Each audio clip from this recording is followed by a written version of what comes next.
Ini menunjukkan kedudukan ilmu, kedudukan para ulama.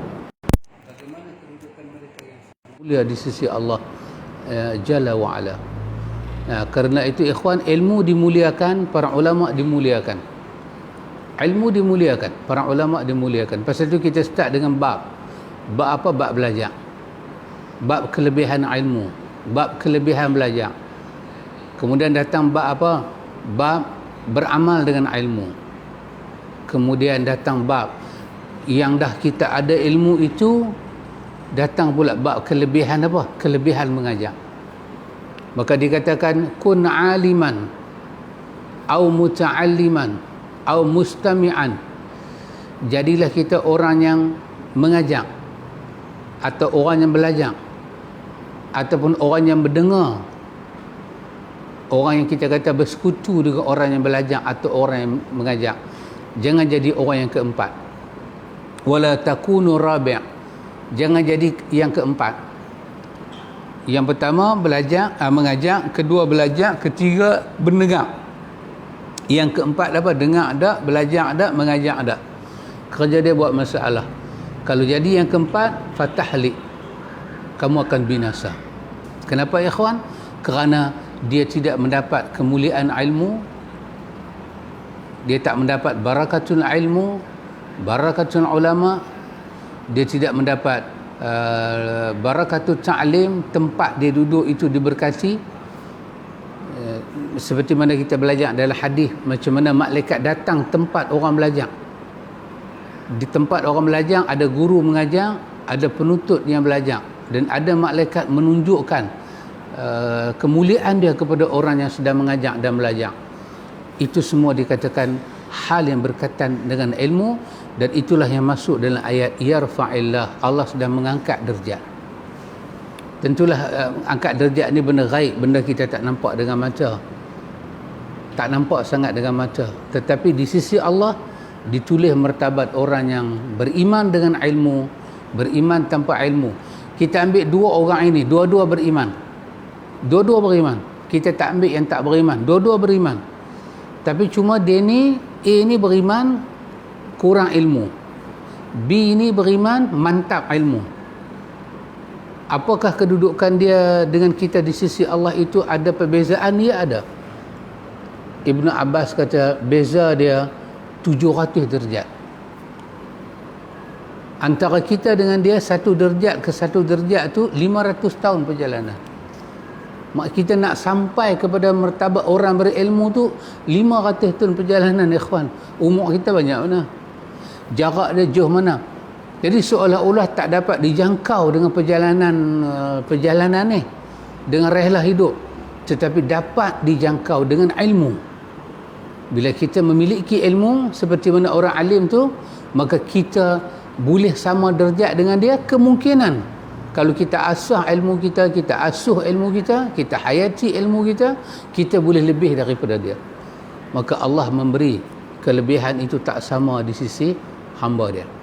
Itulah saya jadikan sebagai satu mukadimah saya, dan kita dengar apakah pandangan daripada Tuan Guru kita berkenaan dengan ulama dan ilmu ini.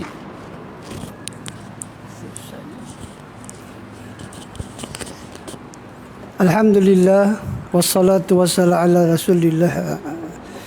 rasulillahi ajma'in, amin. Allahumma ati nafsi taqwaha wa zakkiha anta khair man zakkaha anta waliyuha wa maulaha. Alhamdulillah, kita syukur pada Allah dengan limpah kurnianya kita dapat buat kelas duha yang lama kita tak buat. Saya rasa kita dah lupa last kelas duha buat bila. Punya begitu lama, bukan set main cerita ni lama. Tadi Al-Fadhil Tuan Guru kita Sahib Samaha Mufti Dis telah bagi tahu tentang kelebihan ilmu, tentang kelebihan ilmu. Kita bertuah hari ini kita dapat duduk bersama Mufti Dewan Imam Syafi'i. Alhamdulillah. Mari kita dengar satu hadis daripada ni Abu Darda, seorang tabi'i, nama dia Khasir bin Khais. Dia kata, aku pernah duduk bersama dengan Abu Darda. Dia kata dia duduk dengan Abu Darda. Abu Darda ni sahabat besar. Abu Darda ni lah yang dipersaudarakan dengan Salman Al-Farisi. Dia satu sahabat yang kita kata sangat memahami tuntutan agama.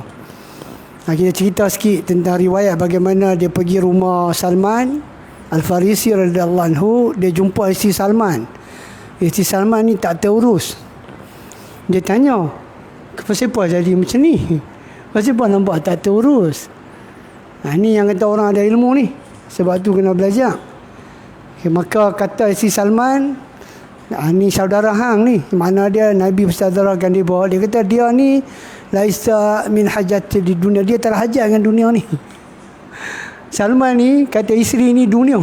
Bukan kita kata Salman ni dia tak faham agama, bukan. Tapi dia kira orang kata apa, sangat tekun dalam beribadah, nak mendekatkan diri dengan Tuhan sampai dia lupa hak-hak je dia patut tunai. Maka bila Abu Salman balik, Abu Darda yang kita nak baca hadis dia ni, dia Salman tengok Abu Darda ada, maka Salman suruh bawa makanan lah, tamu kan. Habis Abu Darda kata kat Salman, mainlah makan. Kata Salman, ini shaim, aku puasa. Tengok, sahabat kata, isi sahabat tu kata dia tak mau dunia ni. Kita kata tak mau dunia tapi tak puasa pun. Kita kata tak ambil dunia tapi tak solat malam pun. 20 dunia macam tu ya. Cuma kata tak mau dunia. Sahabat dia beritahu dia tak mau makan sebab dia puasa. Salman Al-Farisi yang kata orang yang alim, dia kata hang tak mau makan, aku tak mau makan. Puasa sunat pun.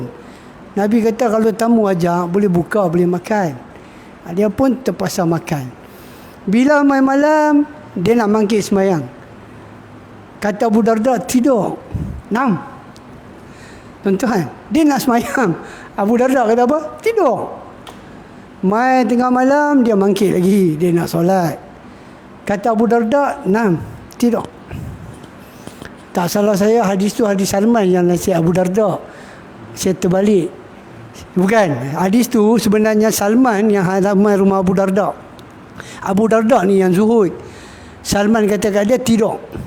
Mai dah akhir malam dia bangkit, baru Salman kata kat dia, apa dia? Sekarang kum al-an. Bangkit sekarang sembahyang. Bangkit sekarang sembahyang. Tuan-tuan, tengok bagaimana Salman Al-Farisi, satu orang yang memahami tuntutan agama, menasihat sahabat dia Abu Darda. Menasihat Abu Darda. Dia tak pilih, dia tak hina, dia tak cerca, dia tak kata apa pun. Dia kata setiap, wahai Abu Darda, kepada Allah ada hak, kepada diri hang ada hak, kepada keluarga hang juga ada hak. Tunaikanlah hak masing-masing. Tengok tuan-tuan, ni yang orang kata apa, itu para sahabat Nabi. Walaupun dia ni, orang kita kata apa, dia alim besar. Abu Darda ni alim besar. Salman pun alim. Kadang-kadang ketika Fatah Jasqalani mensyarahkan hadis ni, dia kata kadang-kadang orang alim ni pun boleh terkeliru. Boleh terkeliru. Maka menjadi kewajipan sahabat untuk membetulkan orang alim tu. Sebab tu, dan kata Jasqalani, bila satu orang dia nak buat sunnah, kita boleh halang dia daripada buat sunnah jika benda wajib boleh luput daripada dia. Sebab Omar biasa kata, bila Omar tengok seorang sahabat tak mai salat subuh, Omar tanya, mana pi sahabat kita ni? Mak dia kata apa? Dia semalam banyak, subuh terlepas. Apa Omar kata? Suruh dia mai subuh. Nampak? Jadi saya nak cerita apa, bila datang seorang lelaki mai masa apa, Khais bin Khais ni duduk dengan Abu Darda. Dia kata, wahai Abu Darda, sesungguhnya aku datang kepadamu daripada kota Nabi SAW. Dia mai jumpa Abu Darda, dia kata aku mai daripada kota Nabi SAW.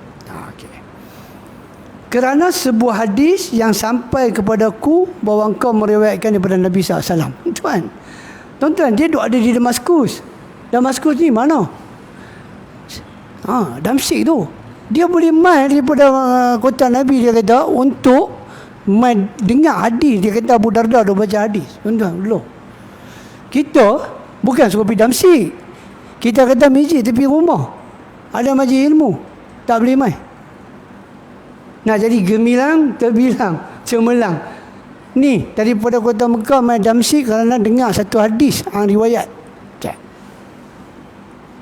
Sangat jauh bezalah sikap kita. Tapi kita nak jadi pandai, tapi kita tak mau bagi masa untuk belajar.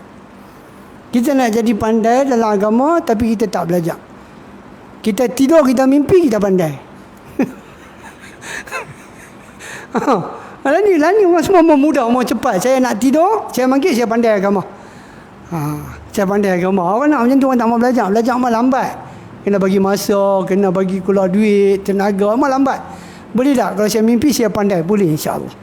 Saya tak ajak ilmu-ilmu yang orang lain tak dapat, insyaAllah. Kena banyak tidur, mati kata. Lalu, kata dia kata, dan tidaklah aku datang kecuali kerana itu. Tengok. Pasal tu Abu Darda tanya dia, hang main ni pasal meniaga ke? Pasal main meniaga ke? Yang main ni daripada kota Nabi mai Damsyik, takkan saja nak main dengan hadis kot. Takkan nak main belajar hadis kot, meniaga ke? Dia kata tak. Main jumpa adik-beradik ke? Dia kata tak. Betul ke main kerana benda tu? Dia kata ya. Kerana nak belajar hadis. Terus Abu Darda kata apa?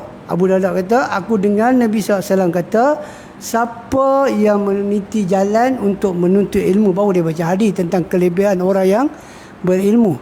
Tengok, dia tanya tu bukanlah maksud dia nak cek orang tu ikhlas tak ikhlas. Bukan. Dia tanya tu mai kerana apa? Bukan dia nak ambil. Tak, pasal apa dia nak tanya? Saya kata, saya mai nak belajar hadis. Pasal apa nak kena tanya? Tak, bukan main meniaga ke? Bukan main adik-beradik ke? Lebih tu. Dah. Bukan maksud Abu Darda tu nak tanya. Sebab apa? Sebab dia takut. Pasal Nabi ada beritahu satu hadis yang sangat menggerunkan. Jadi Abu Darda ni nak beritahu kat tabi'in dulu dan juga kepada kita. Supaya kita tak kena apa yang Nabi kata ni. Walaupun kita datang untuk menuntut ilmu. Pasal syaitan laknatullah alaihi ni, dia akan bagi kita punya hati ni macam-macam. Kata Abu Darda, daripada Abu Hurairah ada satu hadis Abu Hurairah kata, qala Nabi SAW, man ta'allama ilman mimma yabtaghi bihi wajhillah. Tengok. Man ta'allama ilman, siapa yang belajar satu ilmu. Ilman satu. Macam dia tadi main kan, nak belajar hadis satu kan. Dia dengar satu hadis. Siapa yang main nak belajar satu ilmu. Dan tentulah hadis ni merujuk kepada ilmu syariah. Ilmu syariah, ilmu agama, bukanlah ilmu dunia tu. Dah, ni Nabi nak cakap tentang ilmu agama. Siapa yang main nak belajar satu ilmu, mimma yabtaghi bihi wajhillah. Yang seharusnya ilmu yang dia nak belajar tu untuk mencari redha Tuhan. Bukan niat lain. Kita main ni nak belajar untuk cari redha Tuhan. Jadi Nabi kata la yata'allamuhu illa liyusibihi ardan minad dunya. Tiba-tiba Nabi kata, sepatutnya Nabi tu ajar. Ini Nabi kata kita nak belajar ilmu apa? Ilmu agama. Pertama Nabi kata mesti niat dia untuk redha Allah. Bukan nak belajar pandai nak pergi debat dengan orang jahil. Bukan niat pandai nak pergi takzir mana-mana ustaz. Bukan belajar ilmu dah pandai nak pergi cari gaduh dengan orang. Bukan. Nabi kata cari redha Allah. Yang tu kalau hang dapat betul niat hang, semua benda lain semua akan dapat. Semua akan dapat. Akan dapat tentang kepahaman ilmu Allah akan bagi pasal niat hang betul. Tapi kalau hang pi menuntut ilmu dengan niat apa dia? Untuk mendapat habuan dunia. Untuk mendapat habuan dunia. Ya mungkin untuk kedudukan di sisi masyarakat. Mungkin untuk kedudukan di mata umara, pemimpin. Mungkin belajar dengan niat-niat yang lain daripada wajah Allah. Apa Nabi kata? Lam yajid arfal jannah yaumal qiyamah. Yang ni memang rugi lah. Bukan kata masuk syurga. Wangi syurga pun tak dapat bau. Siang malam pagi petang mengaji, bawa kita, usung kita, tapi niat tak betul daripada awal, maka apa berlaku kat dia? Maka Nabi kata jangan sembang macam masuk syurga, jangan sembang. Walaupun dia alim macam mana pun jangan sembang. Bau syurga pun tak dapat. Bau syurga pun tak dapat. Hadis ini riwayat Imam Ahmad, Imam Abu Dawud dan Ibnu Majah. Tengok. Sebab itulah tuan-tuan, sebab itulah bila kita belajar ilmu, rupanya Nabi ada rasa khawatir terhadap orang yang menuntut ilmu. Takut dia pergi silap belajar. Satu hari Nabi kata, daripada Amr bin Auf al-Muzanni, dia kata Nabi SAW bersabda, hadis ni hadis yang marfu' lah, hadis yang sampai pada Nabi. Nabi kata, inni akhafu ala ummati min ba'di a'malan salasa. Nabi kata, aku takut lah selepas aku wafat nanti umat aku kena 3 benda. Nabi takut, Nabi khawatir. Pertama apa dia? Wa ma ya Rasulullah, sahabat tanya. Apa yang hang takut ni, khawatir ni? Nabi kata min ba'di, selepas aku mati, selepas aku wafat. Pertama Nabi kata aqafu alaihim min zillatil alim. Takut apa? Ketergelinciran ulama. Kita sedang cakap bahawa ulama. Nabi kata aku takutlah bila ulama pi tergelincir. Kenapa Nabi takut? Sebab bila sebut ulama, maka orang boleh faham satu benda. Ini yang dimasuk dalam fikiran kita yang mesti dibuang. Mesti dibuang. Bila kita baca hadis, kebanyakan kita, banyak kali kita dengar, innal ulama warisatul anbiya. Apa dia? Ulama ni adalah pewaris Nabi. Ini memang Nabi kata. Tapi pemahaman kita kadang-kadang salah. Bila satu ulama cakap benda yang tak betul pun, dia nanti teringat hadis tu. Apa dia? Ulama pewaris Nabi. Dia ulama lah, dia pewaris Nabi ya. Nampak? Walaupun ulama cakap benda tak sama macam Nabi cakap, tak sama langsung, jauh beza. Tapi dia nanti beritahu apa? Nabi sebutlah ulama pewaris Nabi. Nabi kata aku takut bila ulama dah tergelincir, habis lah. Habis lah.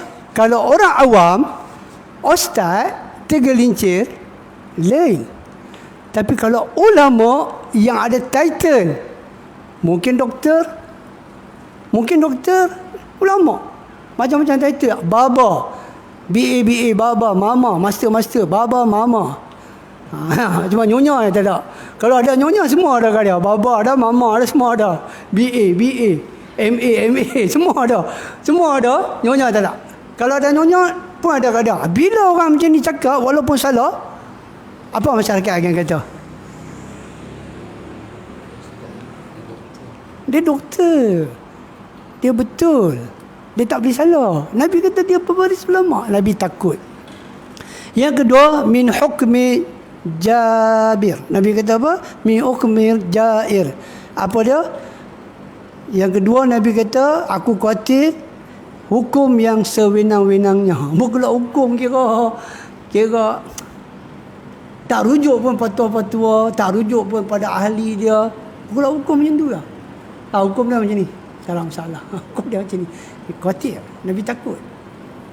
Dan Nabi kata apa dia? Wa min hawa'i muttaba'. Hawa nafsu diikut. 3 benda.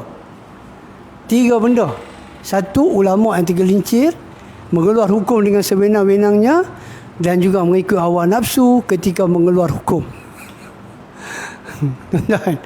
Jadi hati-hatilah dengan kalimah yang Nabi ucap, innal ulama warisatul anbiya. Bukan semua ulama pewaris Nabi. Ya, bukan semua ulama, saya ulang, pewaris Nabi.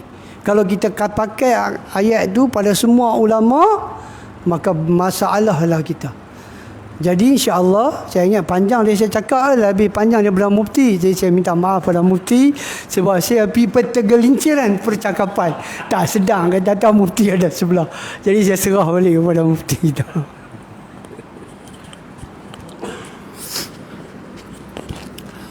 Alhamdulillah ikhwan, alhamdulillah. kita dapat mutiara-mutiara hikmah pelajaran daripada Tuan Guru kita. Betul lah ikhwan, apa yang disebut oleh Allah Jalla wa'ala dalam ayat dia dalam surah Fatir. Allah menyatakan bahawa innama yakhshallaha min ibadihil ulama. Allah kata sesungguhnya yang takut kepada Allah, yang yakhshallah, yang dalam hati dia ada rasa yakhshallah, khasyatillah, daripada kalangan hamba dia, daripada kalangan hamba Allah. Siapakah yang dalam hati mereka itu ada khasyah, ada rasa gerun pada Allah, takut pada Allah. Allah kata al-ulama min ibadihi, di kalangan hamba Allah Ta'ala yang Tuhan akan rezekikan dengan rezeki yang sangat besar ini, yang sangat istimewa ini, iaitu rezeki ketakwaan pada Allah, ketakwaan yang hakiki, khasyah kepada Allah. Iaitulah Allah kata al-ulama'u, iaitu orang-orang yang ada ilmu. Artinya daripada jalur ilmu itulah datangnya rezeki Allah, nikmat Allah yang tidak terhingga ini, iaitu Allah anugerahkan, Allah rezekikan, Allah hidayahkan, Allah taufikkan kepada kita dalam hati kita rasa takut kepada Allah. Ya, inilah yang menyebabkan para ulama kita, para kita kata ilmuwan kita berbincang antara ilmu dan ketakwaan kepada Allah, khasyah, rasa gerun pada Allah. Kerana itu ikhwan, tidaklah keterlaluan kita menyatakan bahawa apabila kita baca hadis Muawiyah, Nabi kata man yuridillahu bihi khairan yufaqihu fid din. Allah kata siapa yang Allah berkehendak kepada dia kebaikan, man yuridillah, siapa-siapa yang Allah nak dia dapat kebaikan. Kebaikan itu adalah satu nikmat daripada Allah, anugerah. Siapa yang Allah nak kebaikan sampai pada dia, maka apa Tuhan buat? Yufaqihu fid dini. Allah Ta'ala akan merancang kepada dia suatu rancangan yang dia tak terfikir, iaitu Allah ambil agama itu masuk dalam hati dia dan dia jadi orang yang faqih fid din. Dia faham agama dia, dia faham ad-din, dia faham din dia. Yang macam ayat sebutkan, huwallazi arsala rasulahu bil huda wa dinil haq. Allah bagi dia faham dinil haq. Jadi bila dia faham dinil haq, apa dia akan buat? Kerana makna dinil haq itu adalah amal saleh. Maka barang siapa Allah menghendaki dia kepada kebaikan, Allah akan fahamkan dia sifat agama ini mesti mengerjakan amal saleh. Maka hati dia terbuka dengan amal saleh. Dan kita kena tahu, amal saleh itu tak akan datang kalau dia tidak dimulakan dengan ilmu. Macam tadi pun betul, jelas. Huwallazi arsala rasulahu bil huda. Allah menghantar para rasul dengan huda, petunjuk. Apa makna al-huda? Al-ilmu. Jadi bila Allah nak mengubah hidup satu hamba kepada lebih baik, Allah akan hidayahkan kepada dia ilmu, yang ilmu itu akan mencipta dia kepada faham agama. Yang faham agama itulah menyebabkan dia akan beramal saleh, dan amal saleh yang mengikuti cara Nabi dan ikhlas kepada Allah lah, itu dikatakan sebagai zad, sebagai khairuz zad, iaitu sebaik-baik bekal untuk dia balik bertemu Allah Jalla wa'ala. Jadi ikhwan, sesiapa yang Allah bagi pada dia dunia, kemudian Allah tak merezekikan kepada dia untuk yufaqihu fid din, kesedaran jiwa dia faham agama ni bukan jenis bercakap saja, bukan mengapai ilmu saja, tapi agama ni mesti beramal saleh. Amal tu kena saleh. Sesiapa Allah tak anugerahkan benda ni lagi dan tak sampai menjentik hati dia, artinya Apa kebaikan dia dapat belumlah dikatakan hakikat kebaikan. Katalah kita ambil satu orang dia belajar agama. Dia belajar agama. Tapi agama dia belajar tu sampai hari ni dia belum beramal lagi dengan agama dia belajar. Maka dia belum dikatakan yuridillahu bihi khairan. Allah nak pada dia hakikat kebaikan. Kerana hakikat kebaikan itu adalah dia faham agama. Faham agama tu maksud dia apa? Yufaqihu fid din, dia faham agama. Dia faham agama dengan dia telah beramal dengan agama yang dia faham. Dia semayang, dia puasa, dia melakukan amal-amal salihnya lain. Inilah hakikat daripada kebaikan yang Allah nak bagi kepada hamba. Dan itulah kena mengenal tadi, innama yakhshallaha min ibadihil ulama. Rasa bersalah, ilmu tu masuk dalam diri dia, menekan perasaan dia sampai dia rasa bersalah kalau dia tidak beramal salih pada Tuhan. Sampai dia rasa bersalah, dia nak balik bertemu Tuhan, dia tak ada bekai. Tak seronok nak balik bertemu Tuhan, tak ada bekai. Macam kita tak seronok nak keluar daripada rumah, nak berjalan jauh. Nak pergi mana daripada tempat kita, katalah kita nak pergi sampai jauh. Nak pergi jauh sampailah ke Johor, Singapura. Tapi dalam poket ni sekupang pun tak ada. Tak seronok nak berjalan. Orang kata tak apalah, kami ada duit, kita nak tumpang duit orang. Memanglah orang tak berkira, tapi jiwa kita tak seronok. Macam itulah dia nak balik bertemu Allah, nak tinggal dunia, masuk ke alam kubur, sampailah nak hisap di hari akhirat. Dia tak ada bekai, dia tak seronok balik bertemu Allah. Dia nak buat bekai, dia nak cipta bekai. Maka itu tanda dalam hati dia ada khasyah, dalam hati dia telah mendapat, dikatakan man yuridillahu bihi khairan. Allah nak bagi kebaikan pada dia, maka Allah fahamkan dia agama, dia mula beramal soleh, dan amal soleh itu start dengan ilmu. Ikhwatul iman, tadi Ustaz Adnan menyebut kepada kita bagaimana perjalanan seorang ulama. Betul ikhwan, kalau kita katakan macam mana kita nak kenal ulama. Kenal ulama maknanya seolah-olah kita kata macam mana kita nak kenal orang yang ada ilmu. Pada pakaian kah? Pada tengok kenderaan dia kah? Rumah kah? Tengok kepada qualify dia ada kah? Saya kata mungkin, tapi itu bukan benda mutlak. Kita nak kata dia ada ilmu, tengok pakaian dia, penampilan dia, mungkin, tapi dia bukan syarat sangat. Tapi yang betul-betul kita tengok di mana? Ayat tadilah, surah Fatir tadi 28. Innama yakhshallaha min ibadihil ulama. Sesungguhnya yang takut pada Allah di kalangan hamba dia para ulama. Baik, saya ambil perkataan Hujatul Islam Al-Imam Al-Ghazali rahimahullahu ta'ala. Tengok dia kata, ikhwan, ini yang kita kena tengok. Dalam dunia kita ni ada ulama ke tak? Tadi Ustaz nak sebut tadi dah, bukan semua ulama itu dikatakan warasatul anbiya. Bukan semua. Tapi kita tertipu dengan zallatul alim, kegelinciran orang alim. Diikuti dia walaupun dia tergelincir. Tapi siapakah sebenarnya para ulama? Berdasarkan ayat 28 surah Fatir tadi, Imam Ghazali kata, Hujatul Islam kata, saya rasa ini sangat relevan. Apa dia kata? Ghazali kata wal adna darajatul faqih. Dia kata sekurang-kurangnya darjat seorang faqih.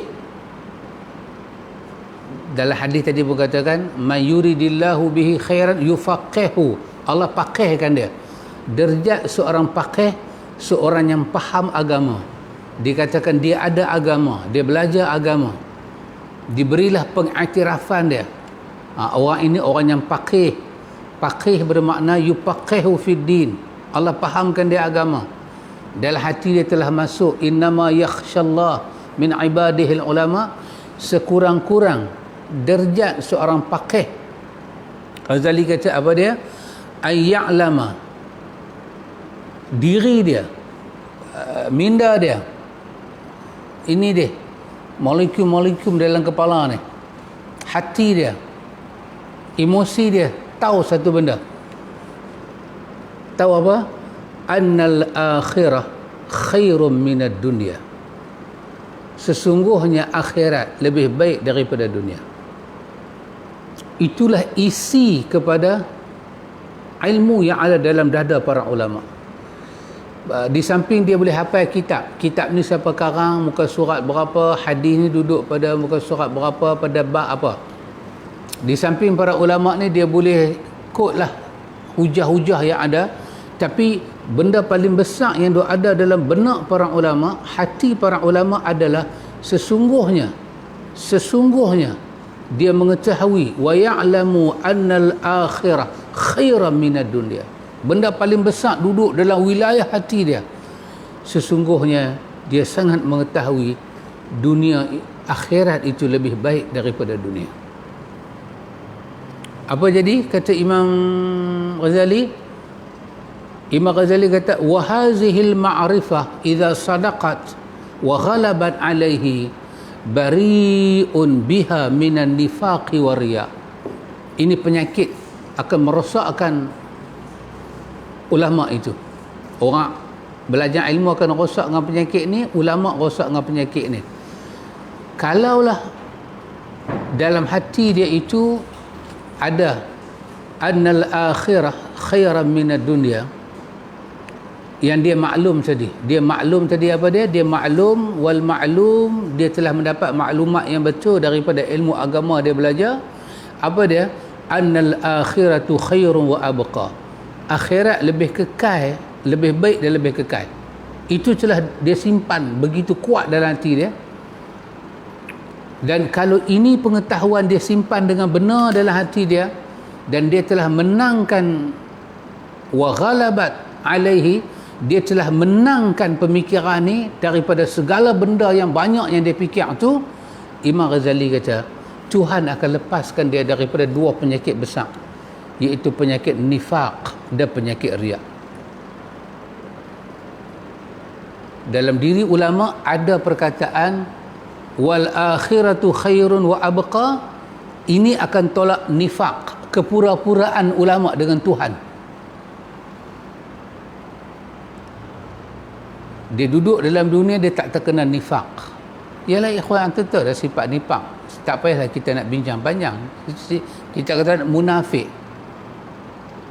Ilmu dia dengan percakapan dia tak adpa. Yang dia bercakap kepada orang dengan dia amal dalam hidup tidak adpa. Kenapa jadi nifaq? Kerana dalam diri dia tak sampai maklumat ni. Sebesar-besar ilmu kita belajar, yang itu Ustaz nak sebut tadi apa? Baba nyonya tadi. Baba mama. Oh, baba nyonya. Baba nyonya ada. Semua ada. Cik Dan pun ada. Semua ada.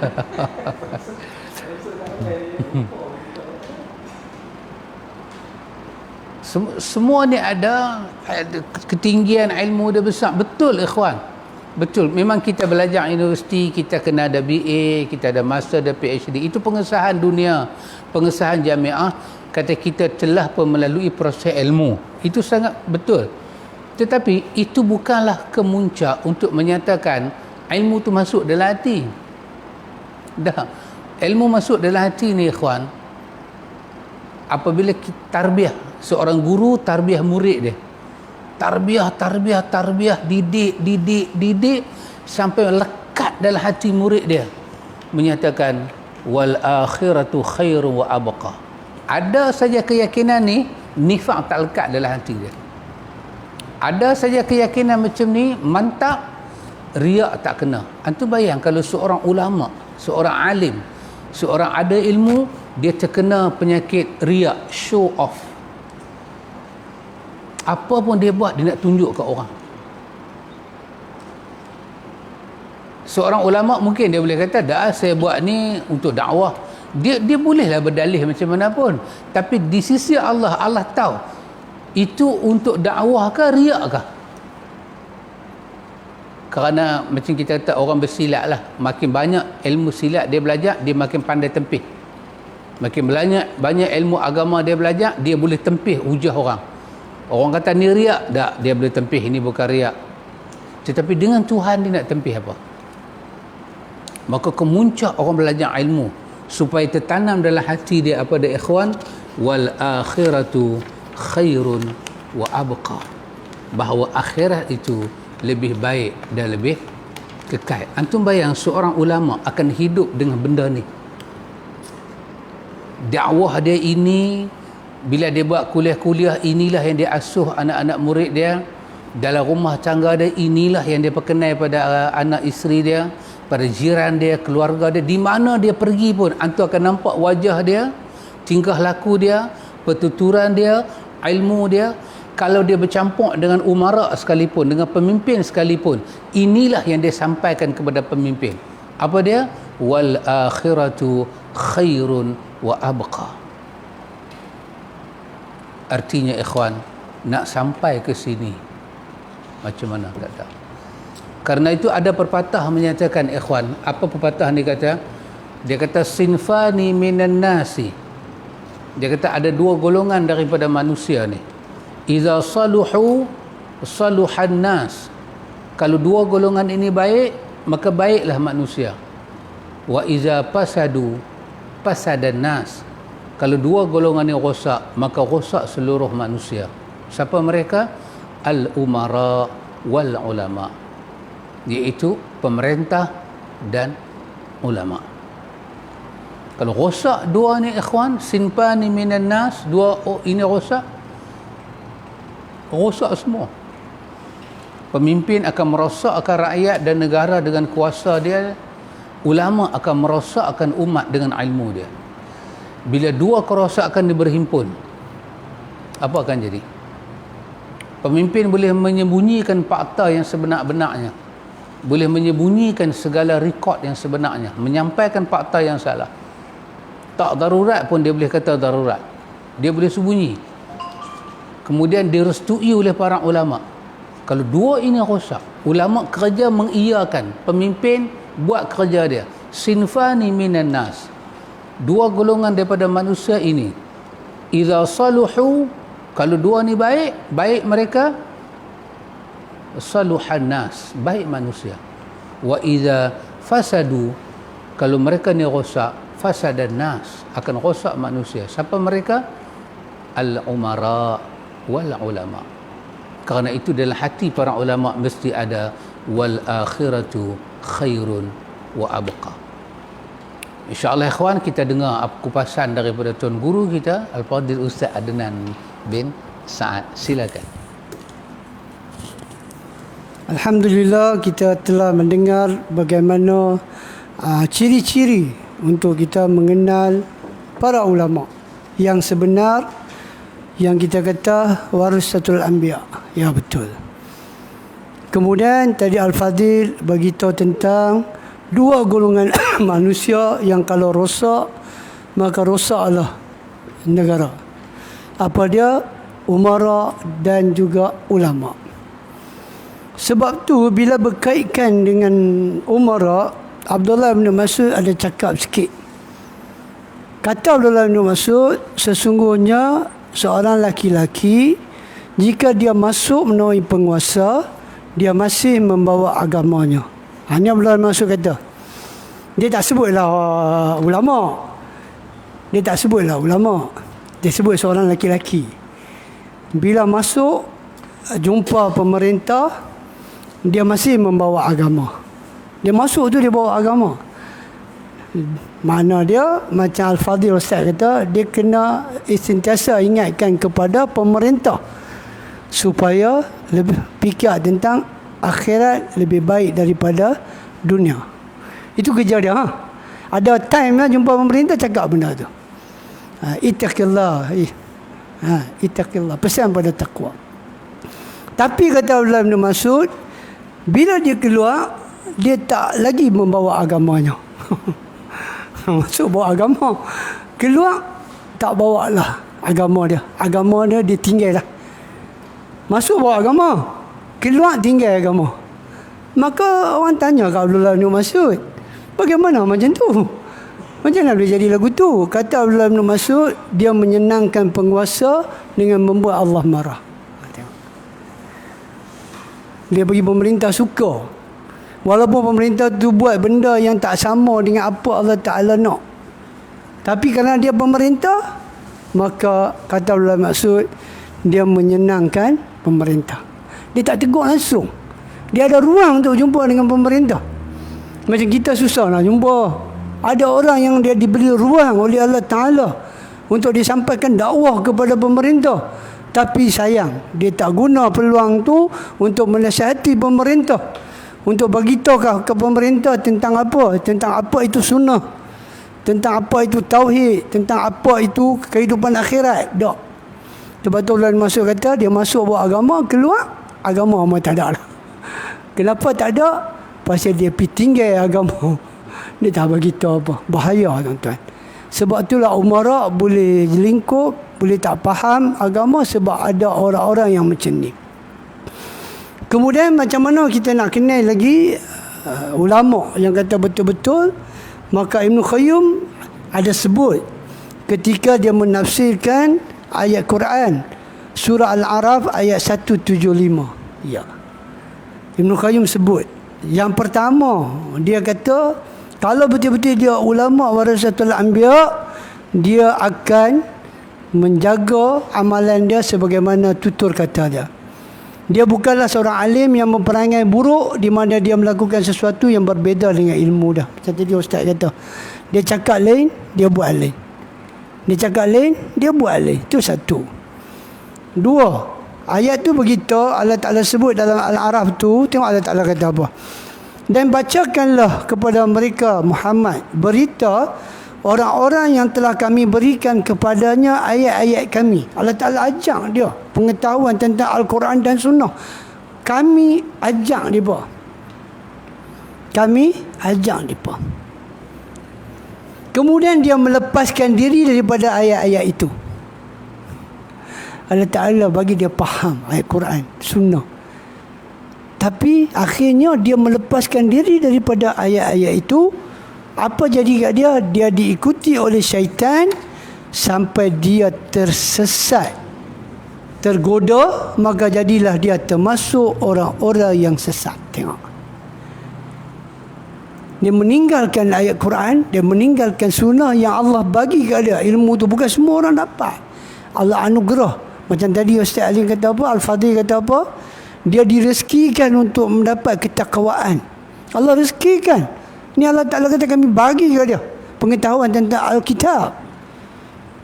Tiba-tiba dia meninggalkan ayat tu. Apa jadi kat dia? Dia pergi tergoda dan diikuti oleh syaitan.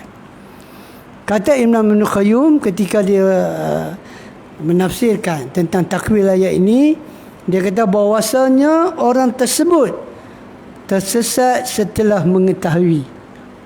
Allah Ta'ala beritahu kami ajak dia tu. Kami ajak dia. Makna dia dah tahu dah tentang benda tu.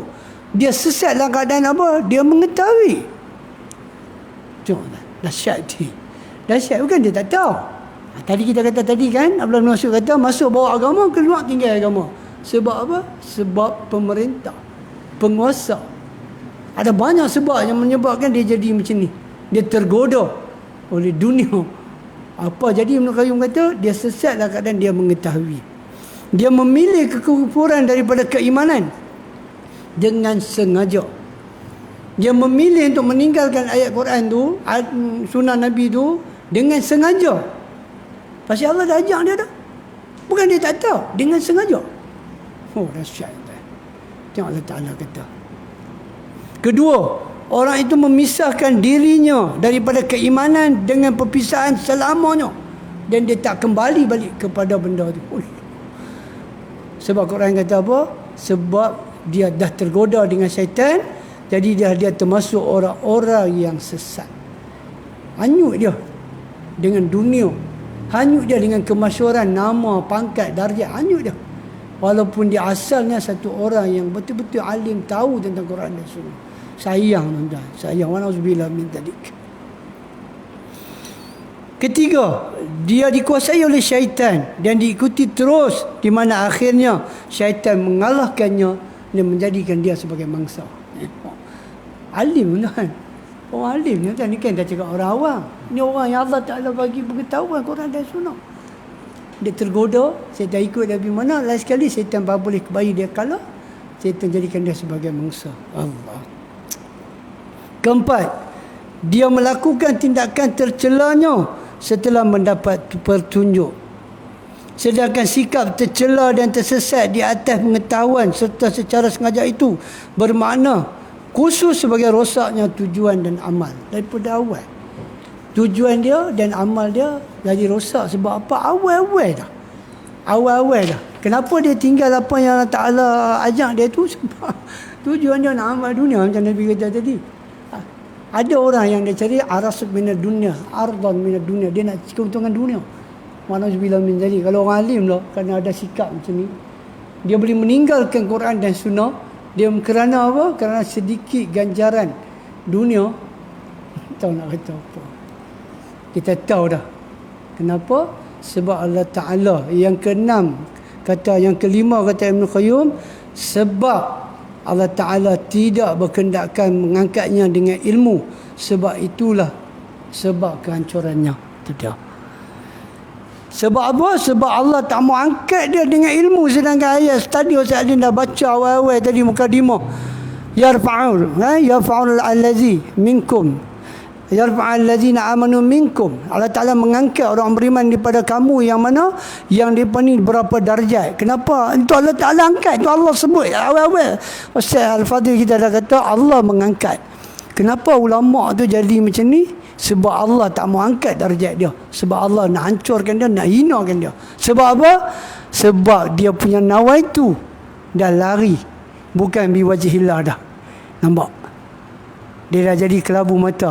Nama tambah masyur. Nama dia makin naik. Ceramah sana sini. Kan? Dah bertanding benang pula politik. Dapat pangkat lagi. Benda tu semua duk bagi dia hanyut. Hanya akhirnya dia meninggalkan Quran dan Sunnah, tak ajak dah, sibuk pasal politik dah. Wa'alaikumsalam min zalik. Saya cakap ni bukan di Malaysia. Antum jangan duk bubur sabar-sabar dalam kepala. Saya cakap ni di negeri Namibia, jauh daripada Malaysia. Tapi Ibn Qayyim nak beritahu apa? Ada orang yang akan jadi macam ni sebab Allah Ta'ala tak nak angkat darjat dia. Sebab perangai dia tu, dia lebih mementingkan apa? Dunia lebih akhirat. Dan akhirnya kata Ibn Qayyum, Allah Ta'ala mengkabarkan tentang rendahnya harga dirinya. Daripada dia punya diri, dia punya pengetahuan Quran dan Sunnah ni sepatutnya angkat dia tinggi. Last sekali Ibn Qayyum kata Allah Ta'ala beritahu betapa hinanya, rendahnya diri dia sebab dia meninggalkan ilmu, meninggalkan Quran dan Sunnah. Hina. Dia jadi hina. Kenapa dia jadi hina? Sebab Allah Ta'ala dah ajak dia elok Quran dan Sunnah. Sebab dia memilih benda selain daripada benda Quran dan Sunnah. Akhirnya Allah Ta'ala nak beritahu, barang siapa yang meninggalkan Quran dan Sunnah, maka dia pasti akan hina dan rendah. Bukan kata apa, di sisi Tuhan, di sisi manusia pun orang dah mula cakap dah. Ulama yang mana dia kata ditembak oleh peluru emas, masuk dalam poket tak boleh keluar dah. Bila min zalik. Peluru rumah. Tuan, peluru rumah dia kena peluru rumah, bukan peluru biasa. Masuklah kena peluru rumah, kena tembak tak mau berkeluar dah. Peluru lain nak berkeluar, peluru rumah tak nak berkeluar, simpan pilah. Macam tu orang kata kat ulama. Alhamdulillah min zalik, kita tak kata, tapi sampai tahap tu orang kata. Alah tuan-tuan, susah. Dan ketujuh dia kata dia berpaling daripada petunjuk, lebih mengikut hawa nafsunya, di mana dia menjadikan nafsunya sebagai imam yang diikuti, dipatuhi. Habis rosak. Tuan-tuan, ini ada 7 sebab mengapa para ulama ni tak diangkat darjat. Bukan kata para ulama, ustaz ke, orang awam ke. Nah, kita nak kena beritahu kat mereka kata apa, kehidupan dunia ni sementara. Kehidupan akhirat ni kekal abadi. Berapa lama dah kita dah cakap benda tu. Tapi tak boleh juga orang nak ambil sebagai iktibar dunia ni sementara. Maka para ulama salaf kita kata, seperti mana kita nak cakap dengan lalat, nak beritahu kat lalat, beritahu bunga lebih baik daripada sampah. bunga lebih baik daripada jangan beritahu kat lalat. Kita letak bunga dengan sampah dia pergi mana? Kita letak akhirat dengan dunia dia pergi mana? Begitu sukarnya lah untuk memahamkan manusia tentang akhirat lebih baik daripada dunia. Macam mana nak beritahu kat lalat sampah tu busuk, bunga itu baik. Sampah itu adalah dunia, bunga itu adalah akhirat. InsyaAllah saya serahkan kepada Al-Fadhil Ustaz Alim supaya untuk Ustaz Alim membuat sikit lagi pencerahan. Dan seterusnya mungkin menutup majlis aku insya-Allah. Al-Fadhil dipersilakan. Soalan.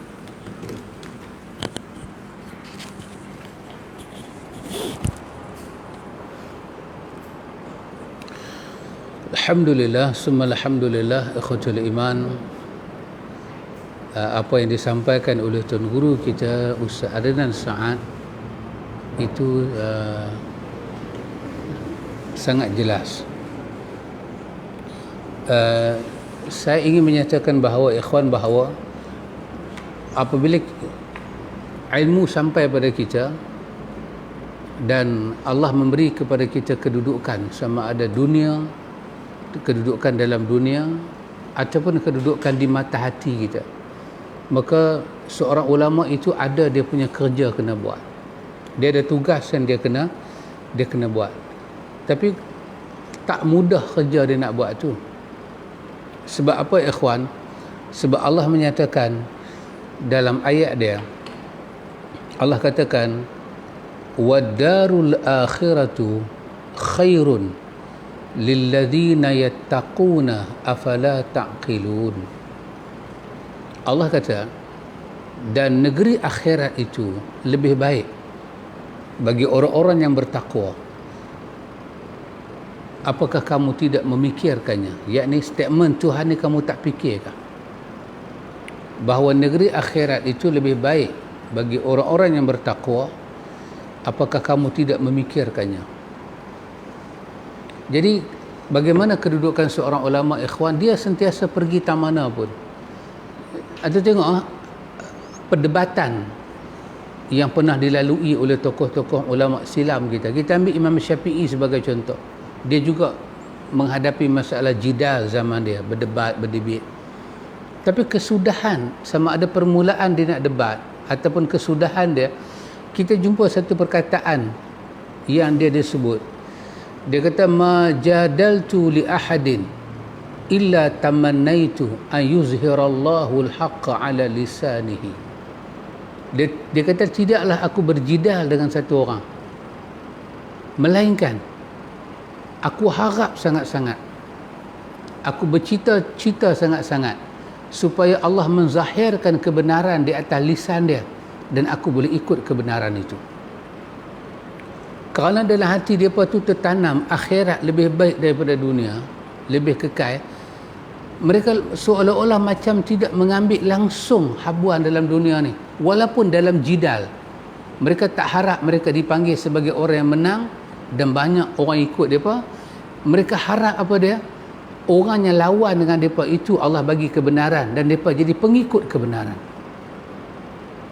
Dia mungkin berbeza dengan zaman-zaman yang dilalui oleh selepas daripada mereka ini, bahawa bila kita berjidal dengan orang, poin daripada jidal itu bukanlah kita nak mengangkat agama Tuhan, tetapi siapa yang kalah, siapa yang menang, siapa yang kena, siapa yang padan muka. Itu yang jadi. Kenapa ikhwan? Sehingga kan dikatakan para ulama ni, kalau dia mengajak ilmu fiqh sekalipun, dia akan zahirkan dalam pelajaran dia akhirat lebih baik daripada dunia. Tak ada lah dalam perwatakan para ulama. Pasal tu antum tengok imam-imam kita kan, mereka, kita kata mereka ada ijtihad fiqh semua, tapi di ujung ijtihad mereka tu mereka akan kata apa? Idza sahhal hadis fahuwa mazhabi. Kalau semua riwayat ini sahih, aku akan ambil, aku akan pegang, aku akan jadikan ikutan aku. Kenapa ikhwan? Begitulah tinggi walak mereka kepada Allah dan Rasul. Itulah ciri-ciri manusia yang memandang akhirat lebih baik dan lebih kekal daripada dunia. tadi macam Ustaz nak sebut tadi kan, dia masuk jumpa pembesar dengan agama, dia keluar tanpa agama. Lepas itu ada perkataan yang diungkap, ini bukan hadis, ni perkataan. Perkataan ini saya fikir dicipta seolah-olah macam menyindir para ulama zaman itu, zaman yang silam. Dikatakan, man dakhala ala umara wal ghaniyin fatawadha'a lahuma faqad zahabat sulusu min dini fi qalbihi wa haibati. Begitulah perkataan dia. Dia kata siapa yang masuk berjumpa dengan umara dan orang kaya, man dakhala 'ala al-umara wal ghani wal siapa yang jumpa umara ataupun aghniya, jumpa pemimpin, umara dan orang kaya, maknanya yang jumpa ni ulama lah. Kemudian fatawadha'a lahuma, ulama memberi tawadhu' kepada dua golongan ini. Maksud apa? Bagi rendah diri, merendahkan diri dia. Ketika itu ungkapan ni kata akan tercabutlah daripada diri dia dua perkara. Satu, apa dia akan tercabut? 1/3 bahagian agama akan keluar daripada diri dia. Dan yang kedua, kehebatan ilmu dia akan tercabut. Kalimah ini diungkap seolah-olah macam saya nak respon Ustaz Nan sebut tadi, macam menyindir para ulama zaman itu. Tadi apa macam Ustaz Nan katakan, orang sanggup sindir para ulama bila peluru mah masuk kan. Wahai peluru ni sakit, tapi mai kat situ tak apa, peluru janji mah. Dulu Bapak Hamka pernah menyindir para ulama dengan perkataan dia apa? Satu rantai ulama diikat dengan tali emas dan lagi satu tak diangkat. Seolah-olah gambaran ni macam menyindir ulama pada zaman demi zaman. Bila melihat ada ulama yang diharapkan potensi dia tinggi, boleh membimbing umat, boleh membimbing umara, tapi dia tak buat kerja tu, maka datanglah sindiran demi sindiran, sindiran demi sindiran. Macam ayat tadi pun yang Ustaz nak baca tadi kan, sehingga kan Allah Ta'ala kata dalam ayat itu, Allah kata walau syi'na la rafa'nahu biha. Allah kata kalaulah orang ada ilmu ni nak, kalau dia mau, la rafa'nahu biha, kami boleh mengangkat kedudukan dia dalam dunia. Kami siapa dia? Allah. Allah boleh mengangkat. Pasal Allah dah habaq dah tadi, yarfa'illahu lazina amanu minkum. Allah nak angkat. Tapi Allah kata walakinnahu akhlada ilal ardi, tapi tak, dia tunduk kepada kuasa dunia, kuasa bumi. Walakinnahu akhlada ilal ardi, dia sanggup tunduk menghina diri dia kepada habuan dunia. Maka Allah Ta'ala kata apa jadi pada dia? Famathaluhu kamathalil kalbi. Dia ulama, dia ada ilmu, tapi dia jadi saling tak tumpah macam seekor anjing. Macam mana keadaan anjing itu? Allah kata in tahmil alaihi yalhas au tatrukuhu yalhas. Anjing itu kalau dia lapar ayak pun dia berkeluar lidah dia, kalau dia kenyang apa pun dia berkeluar lidah dia. Nisbah apa dia? Bapak Hamka kata kenapa anjing selalu berkeluar lidah dia? Itu nisbah dia tak pernah puas dengan apa yang dia dapat. Sampai macam tu. Bila apa ikhwan? Bila dalam diri mereka perkakah penting jadi seorang ulama yang nama dia akhirat lebih baik daripada dunia tadi hilang. Dan kalau kita kata dalam dunia ni ada kerja susah, inilah kerja paling susah. Kerja apa? Kerja nak bagi tahu pada umara akhirat lebih baik daripada dunia, dan kerja nak bagi tahu pada ulama akhirat lebih baik daripada dunia. Inilah kerja yang paling susah ikhwan. Apabila tergendala hal ini, apabila ulama dia kena keluar bagi ilmu pada umat, tapi hal diri dia tak selesai. Ulama takut dengan miskin. Antu bayang kalau ulama takut jadi miskin, nak jadi apa? Ulama takut tak ada nama. Ulama takut tak ada followers. Ulama takut dia tak terkenal. Ulama takut tak ada jawatan. Wahai dia ada ilmu banyak, tapi ini semua menjadi ketakutan dia. Kalau saya cakap benar, saya nak makan apa? Kalau saya cakap benar, nanti apa orang kata pada saya? Maka dia terpaksa ikut rentak dunia. Kalau dunia menari, dia menari. Dunia berjoget, dia berjoget. Dunia dengan kebatilan, dia dengan kebatilan. Macam sekarang, dunia masuk bulan Rejab. Hari ni dah hari yang ketiga, tak silap saya. Kedua. Rejab. Dunia dah terkenal dah dengan zikir Rejab, istighfar Rejab. Tugas para ulama apa dia ikhwan? Membetulkan balik keadaan ni. Tidak ada istighfar Rejab. Tak ada.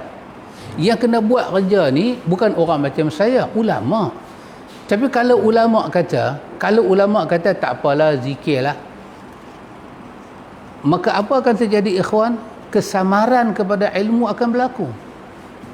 Kalau ulama kata tak apalah, benda kecil-kecil punya hal, COVID lagi besar daripada zikir bulan Rejab. Pasal itu tugas para ulama apa dia ikhwan? Tugas para ulama ialah yahmilu hazal ilma min kulli khalafin udulu. Dia kena tanggung ilmu ni dengan apa? Dengan adil. Adil dengan benar. Dia kena tanggung ilmu dia dengan saksama. Itu tugas ulama. Tapi tak semua ulama boleh buat ni, melainkan ulama akhirat. Pasal itu Ghazali guna perkataan ulama dunia dan ulama akhirat. Ulama ulama dunia. Ulama akhirat. Ulama yang nampak akhirat. Ulama yang mata dia tak nampak akhirat. Ulama yang nampak akhirat, dia kena tanggung ilmu ni dengan adil. Maksud adil tu apa dia ikhwan? Yanfuna anhu tahriful ghalin. Macam mana? Apabila dilihat dalam kehidupan ini ada orang-orang yang mengubah ilmu, orang-orang yang melampau ni mengubah ilmu, membuat perubahan pada ilmu, dia kena keluar dalam masyarakat, kena menafikan perubahan itu. Dia kena bagi tahu dah, ini jangan diubah. Dan dia nak ambil ke risiko itu. Sekurang-kurang saya kata dalam dunia ni, dalam bulan Rejab ni, kita akan dimomokkan dengan doa. Apa? Allahumma barik lana fi Rajabi wa Sya'ban wa balighna Ramadan. Ya Allah, berkatilah kami dalam bulan Rejab, bulan Sya'ban, dan sampaikanlah kami kepada bulan Ramadan. Inilah doa bulan Rejab kita kena baca, dan inilah yang diajar oleh Nabi. Sekurang-kurangnya para ulama bila tengok ada perkara yang macam ni, dia kena datang bagi penjelasan. Bukan halang orang baca. Orang nak baca lah dalam negara demokrasi. Apa yang kita boleh buat? Negara demokrasi kita boleh buat apa? Kalau COVID baru 1,000, orang nak kata 4,000 pun apa kita boleh buat? Negara demokrasi. Kalau orang yang mati tu 300, kita kata 13,000 pun apa kita boleh buat? Itu hak orang untuk berbicara. Sekurang-kurangnya para ulama kata memang ada riwayat. Riwayat ini ada disandarkan kepada Anas bin Malik. Tetapi riwayat ini tidak kukuh untuk dikatakan dari Nabi. Riwayat ini dhaif. Nawawi pun sebut dalam Al-Azkar, riwayat ini dhaif. Artinya riwayat dhaif tak cukup kuat untuk kata Nabi baca. Maka yang benarnya baliklah kepada keumuman ayat Quran, ud'uni astajib lakum. Bacalah apa saja doa daripada jiwa kita, tak payah kita nak pergi hafal skrip orang. Ya Allah, dah masuk dah bulan Rejab, dekat dah lagi dengan Ramadan, lepas ni Sya'ban, saya minta bagilah sihat pada saya, kuatkanlah saya, berkatilah saya. Baca daripada hati perut itu lebih baik daripada baca satu doa yang tak sahih daripada Nabi, kemudian kita duk jadikan dia sebagai peradaban masuk bulan Rejab. Sekurang-kurangnya ulama kena adil, kena beri penjelasan, menafikan tahriful ghalin, golongan yang melampau yang membuat perubahan. Di antara benda ulama kena buat apa dia? Wantihalul mubtilin, iaitu apa dia ikhwan? Para ulama kena mendedahkan pembohongan ahli batil, pembohongan golongan-golongan batil. Ajaran makrifat lah. Nah, sekarang datang pula apa agama Melayu. agama Melayu yang persepsi dia tentang Kaabah salah, tentang Rasul salah, tentang semua benda salah. Para ulama kena datang memberi pembongkaran, ini benda palsu, benda ini tidak ada dalam Quran dan Sunnah. Apa tugas para ulama, ikhwan? Tugas mereka adalah ta'wilul jahilin. Mereka kena berhadapan dengan takwil-takwil yang dibuat dalam agama, yang takwil itu dibuat oleh orang-orang jahil yang tak faham dasar-dasar agama. Ya ikhwan, takwil jahilin berbeza dengan khilaf para ulama. Itu lain. Takwil jahil, orang jahil, orang yang tak pernah belajar agama, tak tahu asas agama, pendek kata, apa yellow pasal agama dia tak belajar, apa bala pasal agama dia tak belajar, dia memberi takwil, dia bagi takwil yang bodoh ni. Tugas para ulama, dia kena berhadapan dengan benda ni. Tapi ketika dia berhadapan dengan benda ni, ikhwan, apa ada dalam hati dia? Akhirat lebih baik daripada dunia. Ini akan menghalang sifat nifaq dan sifat riak ada dalam dunia, kata Nawawi. Kata apa? Al-Ghazali tadi. Dan itu menyebabkan dia tidak tunduk kepada habuan dunia. Dia tidak takut dengan celaan dunia. La yakhafu laumata laim. Dia tak takut dengan celaan dan makian orang. Jadi itulah kedudukan para ulama. Dan yang macam ni ikhwan, kita nak cari di akhir zaman ni macam mana? Para ulama silam dididik jiwa mereka supaya dekat dengan Tuhan, dekat dengan Tuhan. Bukan saja mereka hafal Quran, hafal hadis, hafal itu, hafal ini, tapi hidup mereka itu nampak mereka mencari mardatillah. Mereka didik anak-anak mereka untuk dengan tilawatul Quran, dengan majlis ilmu, isteri mereka, keluarga mereka. Ya subhanallah. Karena itu ikhwan, kita tak heranlah kalau Nabi menyatakan kepada kita, ala inna dunya mal'unah, dunia ni semuanya terkutuk, mal'unun ma fiha, terkutuk apa yang ada dalam dia, melainkan Nabi kata illa zikrullah, melainkan zikir Allah, wa ma walahu, ketaatan kepada Allah, wala kita kepada Allah, wa alimun, dan orang alim dalam dunia tidak dikutuk, wa muta'allimun, dan orang yang belajar dalam dunia tidak dikutuk. Oh dahsyat ikhwan, sangat dahsyat. Jadi kerana itu nak mendapat ulama seperti ini bukan senang, dan nak melahirkan ulama seperti ini bukan senang.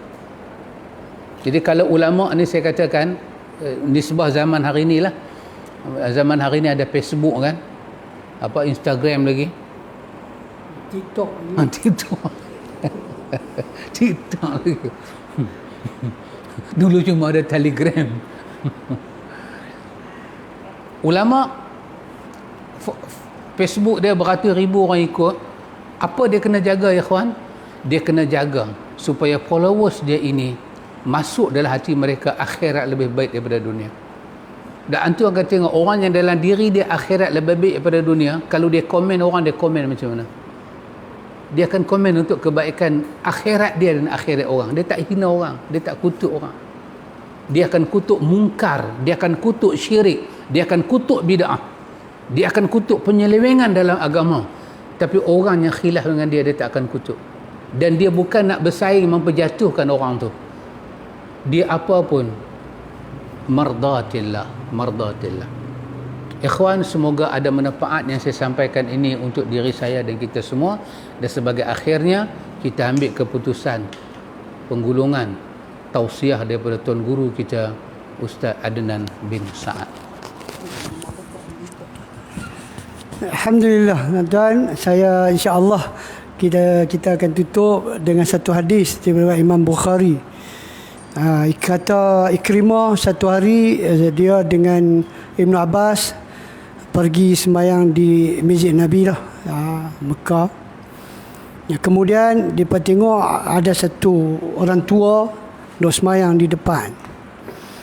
Maka Ikrimah dengan Ibn Abbas jadi makmum lah, duduk belakang orang tua tu. Tiba-tiba ketika takbir istiqalat, maka orang tua tu baca kuat seperti kita lah, Sami Allah liman hamidah, Allahu Akbar. Dia baca kuat.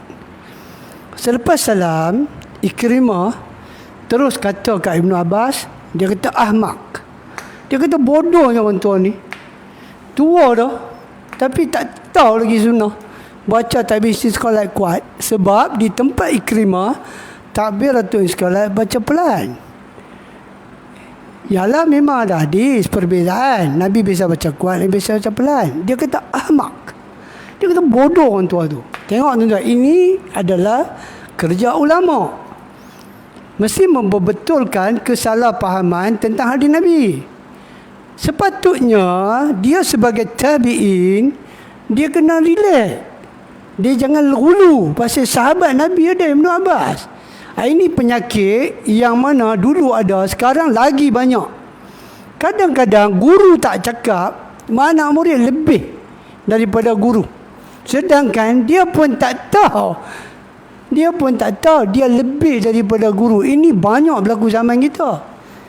Ibn Abbas kata kat dia, diamlah. Ibn Abbas kata, diam. Ini tugas ulama. Ibn Abbas kata, diamlah. Itu sunnah Nabi. Membaca takbir istiqalat kadang-kadang pelan, sunnah Nabi. Anda tak siapa tu yang depan tu? Itu Abu Hurairah radhiyallahu anhu. Tuan, itu siapa? Abu Hurairah pun dikata ahmak. Abu Hurairah pun dia kata bodoh. Dan tengok, musuh utama penuntut ilmu adalah kejahilan yang ada dalam diri dia sendiri. Kebodohan menyebabkan jadi musuh. Dia menghukum orang tanpa dia tahu usul pangkal. Bodoh tuan-tuan. Penyakit ni ada begitu banyak pada zaman ni. Allahu Akbar. Jangan cepat sangat. Sahabat tu ada, tabi'in nak cakap. Ustaz tu ada, Al-Fadhil tu ada. Orang awam sengap lah. Ini anak murid lebih pada guru taksub. Belum cakap ya, oh memang dalil kuat. Dalil sahih tak cakap apa lagi. Belum pun cakap, belum membuat apa-apa debat ke apa dah. Dalil memang kuat dah. Kita tahu. Kamu lah brother Muslim, ini bukan sikap penuntut ilmu. Bukan. Penuntut ilmu, dia tak ada sikap macam ni. Sebab tu para ulama kata, berapa banyak orang dia dapat jaga diri dia daripada maksiat. Dia dapat jaga diri daripada perbuatan keji. Tapi dia tak dapat jaga lidah dia. Tuan-tuan, sebagai penuntut ilmu ataupun sebagai ustaz atau ulama, dia kena ambil apa yang para ulama kita kata. Berapa banyak manusia yang menjaga diri daripada perbuatan keji dan maksiat, namun lidahnya memotong dan menyembelih kehormatan orang yang masih hidup dan juga yang telah mati. Tuan, betul lah apa yang para ulama kita kata. Ya, kami lihat mereka solat, kami kata mereka salaf. Bila mereka mula bercakap, kami tahu dia bukan ahli sunnah wal jamaah. Ya, tengok solat macam Nabi. Kami tengok mereka solat, kami syukur. Ini ulama, ini salaf. Ini ahli sunnah wal jamaah. Tapi bila kami dengar apa mereka kata, maka kami tahulah sebenarnya mereka ni bukan salaf. Ini bukan hadis. Tapi apa yang para ulama kita kata tu, ulama yang mana? Ulama yang Allah anugerahkan kepahaman. Ulama yang mana Allah gunakan ketakwaan. Tengok dia bercakap macam mana. Hari ni kita tengok orang cakap, talibul ilmu ke, ustaz ke, kadang-kadang tergelincir cakap dalam Facebook lah. Ni bukan jenis cakap mulut, yang ni jenis type. Sedangkan dia tahu dah hadis Nabi SAW daripada Sufyan ibn Abdullah. Hadis ni disahih oleh Imam Tirmizi, Ibn Majah disahihkan oleh Albani. Kata Sufyan ibn Abdullah Al-Thaqafi radhiyallahu anhu qala, qultu ya Rasulullah hadatsani bi amri a'tasimu bihi. Bagi tahu aku satu amalan yang aku nak berpegang dengan amalan tu. Kemudian Nabi kata qala qul rabbi Allah summa istaqim. Sebut Tuhanku adalah Allah dan istiqamah. Sebut Nabi kata, sebut benda tu. Tuhanku adalah Allah summa istaqim, kemudian istiqamah. Qultu ya Rasulullah ma akhwafu ma takhafu alayya. Cuba beritahu kat aku apa yang takut. Dia nak tahu. Tadi Nabi kata sebut Rabbi Allah summa istaqim, sebut Tuhan aku Allah, kemudian pegang. Sekarang dia tanya Nabi, apa yang khawatir, apa yang takut? Takut aku buat, takut umat hang buat. Nabi kata ma takhafu alayya. Nabi kata aku sendiri pun takut. Tengok tuan. Tengok Nabi kata aku sendiri pun takut. Bukan tanpa, aku pun takut. Nabi takut apa? Fa akhadha bi lisani nafsihi summa qala hadha. Nabi sendiri beritahu aku takut. Bukan apa. Aku sendiri takut. Apa yang Nabi takut? Nabi berkeluar lidah dia. Nabi kata aku takut ni. Abdullah bin Mas'ud kata benda yang patut yang kena penjara adalah lidah. Dahsyat tuan. Kepahaman sahabat tentang apa Nabi buat tu. Benda yang patut dipenjara bukan kita. Kita kena penjara mau tak apa. Nak kena penjara lidah. Bila dia keluar ya. Tuan beritahu lah salaf ke malaf ke kalaf ke. nak tahu salah tak salah bagi marah. Ni dia keluar macam salafi ke api ke dia. Nabi kata aku takut. Betul dia kata. Benda ni kita tak boleh nak settle. Kita nak pergi cakap pasal orang tak betul. Kita punya lidah sendiri kita tak boleh jaga, tak boleh kontrol. Kita nak pergi kata orang lagi. Tuan-tuan, bab ni pun tak boleh lepas lagi. Nabi takut. Jadi kata para ulama kita sekarang ni, kalau kita tengok hadis Nabi ni dengan perbuatan umat hari ni, seolah-olah dia tak takut langsung dengan apa yang Nabi takut. Seolah-olah dia tak rasa takut dengan apa Nabi takut. Sedangkan Nabi takut tapi Nabi tunjuk lah. Bukan cakap Nabi kata. Yang ni dia kata apa dia? Nabi kata apa? Qaulun wa fi'lun. Nabi tunjuk dan Nabi kata. Yang ni. Kata aku takut ni tunjuk lagi. Lagi tak dapat membina umat. Bukan kata umat tak dapat membina juga para asyatizah kadang-kadang. Tergelincir. Tuan-tuan. Sebab apa? Sebab kata para ulama kita tengok cara dia punya cara yang dia kata salah tu, lidah dia tu macam tak pernah jemu, tak pernah lelah, tak pernah bosan untuk kata ke orang. Seolah-olah macam tu. Seolah-olah macam mana jadi lidah dia tu jadi macam tak pernah rasa jemu. Tak pernah rasa jemu, kata nak berhenti ke, lelah ke, letih ke, bosan ke, tak ada. Tak ada. Sedangkan benda tu lah Nabi paling khawatir. Hari ni mungkin dia dah tak boleh tak larat cakap dah. Tangan pula. Tangan. Kalau ada 100 grup, 100 dia hantar. Untuk apa? Untuk kata kat satu ulama, satu ustaz. Apa ni? Tapi saya salafi, bukan salafi biasa, salafi piau punya. Piau. Dia pun tak piau lagu tu. Salam lagi piau. Tengok. Betul lah para ulama kata. Tengok solat memang salah. Kalau tengok cakap, hilang salahmu. Wallah alam bisawab. Mudah-mudahan apa yang kita kongsi ni sedikit, saya dapat ambil pelajaran, antum semua dapat pelajaran, dan kita boleh tutuplah kita majlis ni dengan tasbih kifarah, insya-Allah.